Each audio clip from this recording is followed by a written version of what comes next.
कहते हैं इंसान और जानवर का रिश्ता सिर्फ सह अस्तित्व का नहीं, बल्कि आत्मा से आत्मा का जुड़ाव है। और जब कोई ऐसा रिश्ता टूटता है तो दर्द दोनों तरफ होता है। आज हम बात करेंगे उस कहानी की जिसने पूरे महाराष्ट्र को झकझोर दिया है। यह कहानी है महादेवी हथिनी की। आपको याद होगा, हमारे पिछले वीडियो में हमने बताया था कि कैसे नंदनी मठ की यह प्रिय हथिनी सुप्रीम कोर्ट के आदेश से वनतारा भेजी गई। यह फैसला कोर्ट ने उसकी सेहत और देखभाल के लिहाज से दिया था, लेकिन इसने जनता के दिलों में गहरी टीस छोड़ दी। सबसे पहले जरा समझ लेते हैं वनतारा क्या है।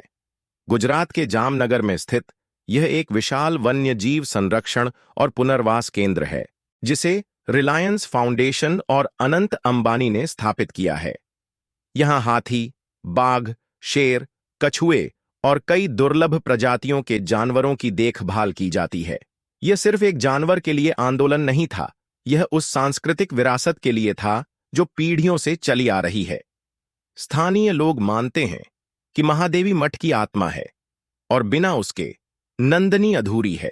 मामला इतना बढ़ा कि महाराष्ट्र सरकार को हस्तक्षेप करना पड़ा। मुख्यमंत्री देवेंद्र फडणवीस ने घोषणा की, सरकार सुप्रीम कोर्ट में पुनर्विचार याचिका दाखिल करेगी।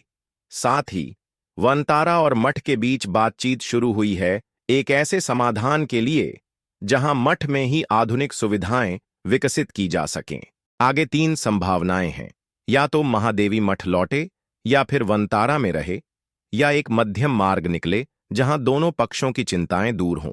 जो भी हो, यह फैसला महादेवी की भलाई को ध्यान में रखकर ही लिया जाएगा। दोस्तों, महादेवी की कहानी हमें सिखाती है कि प्रेम की भाषा सार्वभौमिक है। आज वह भले ही जामनगर में हो, लेकिन कोल्हापुर के लोगों के दिल में बसी है। अब देखना यह है कि क्या वह अपने घर लौट पाएगी। हाल ही में वनतारा ने स्पष्ट किया है कि वह महादेवी के स्थानांतरण के शुरुआती फैसले में शामिल नहीं थे। उन्होंने यह कदम सुप्रीम कोर्ट के निर्देश पर उठाया और सिर्फ देखभाल और पुनर्वास की जिम्मेदारी ली। यानी यह एक कस्टडी ट्रांसफर नहीं था, बल्कि एक अस्थायी चिकित्सा देखभाल की प्रक्रिया थी। 2. सुप्रीम कोर्ट का रुख, गरिमा पहले, परंपरा बाद में। सुप्रीम कोर्ट ने अपने फैसले में कहा कि एक जीवित प्राणी की गरिमा और स्वास्थ्य को किसी भी परंपरा या धार्मिक अनुष्ठान से ऊपर रखा जाना चाहिए। अदालत ने यह भी माना कि महादेवी जैसे हाथी जो सालों तक सेवा में रहे हैं, उनकी देखभाल करना हमारी नैतिक जिम्मेदारी है। 3. कोल्हापुर के लिए प्रस्तावित नया rehab centre. Fact source, ET, India times, India today. Vantara ने एक स्पेशल सेटअप की योजना कोल्हापुर नंदनी क्षेत्र में रखी है। इस केंद्र में शामिल होंगी हाइड्रोथेरेपी और लेजर थेरेपी, 24/7 मेडिकल केयर, खुला चेन फ्री आवास और मानसिक तनाव से राहत के लिए विशेष गतिविधियां।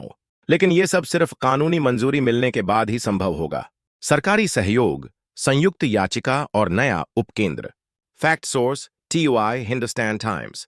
महाराष्ट्र के डिप्टी सीएम देवेंद्र फडणवीस ने यह घोषणा की है कि राज्य सरकार, वनतारा और संबंधित मठ मिलकर सुप्रीम कोर्ट में पुनर्विचार याचिका दाखिल करेंगे। साथ ही एक सैटेलाइट रिहैब सेंटर कोल्हापुर में ही शुरू किया जाएगा, ताकि महादेवी को अपने क्षेत्र में ही सही देखभाल मिल सके। इस मुद्दे पर कोल्हापुर के युवाओं ने जबरदस्त प्रतिक्रिया दी है। सार्वजनिक सभाओं में नारों से लेकर स्थानीय नेताओं के भाषण तक बीच में रुक गए, क्योंकि जनता ने एक ही मांग उठाई, पेटा की चेतावनी और चिकित्सा आवश्यकता। Fact source, TUI। अंतर्राष्ट्रीय संस्था पीटा ने कहा है कि महादेवी को ग्रेड 4 आर्थराइटिस, फुट रॉट, पैरों में सड़न और मानसिक तनाव जैसे गंभीर रोग हैं। पेटा ने चेतावनी दी कि कोल्हापुर में अभी ऐसी चिकित्सा सुविधाएं उपलब्ध नहीं हैं। इसलिए महादेवी को वनतारा जैसे केंद्र में ही रखा जाना चाहिए, जहां इलाज संभव है। जनता की भावनात्मक प्रतिक्रिया, दादा महादेवी को वापस लाओ। Fact source, Navbharat times. इस मुद्दे पर कोल्हापुर के युवाओं ने जबरदस्त प्रतिक्रिया दी है। सार्वजनिक सभाओं में नारों से लेकर स्थानीय नेताओं के भाषण तक बीच में रुक गए, क्योंकि जनता ने एक ही मांग उठाई, दादा महादेवी हाथी को वापस लाओ।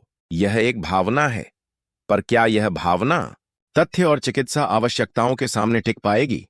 निष्कर्ष, भावना वर्सेस सच्चाई। यह मामला अब सिर्फ एक हाथिनी का नहीं, बल्कि एक सोच और सिस्टम का है।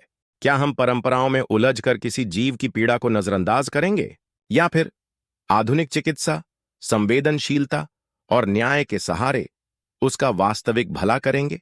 महादेवी की कहानी हमें सिर्फ भावुक नहीं करती, बल्कि यह पूछती है कि हम किस ओर खड़े हैं। And screen suggestion. आपका मत क्या है? कमेंट में जरूर बताएं और सब्सक्राइब करें ऐसी ही जिम्मेदार पत्रकारिता के लिए।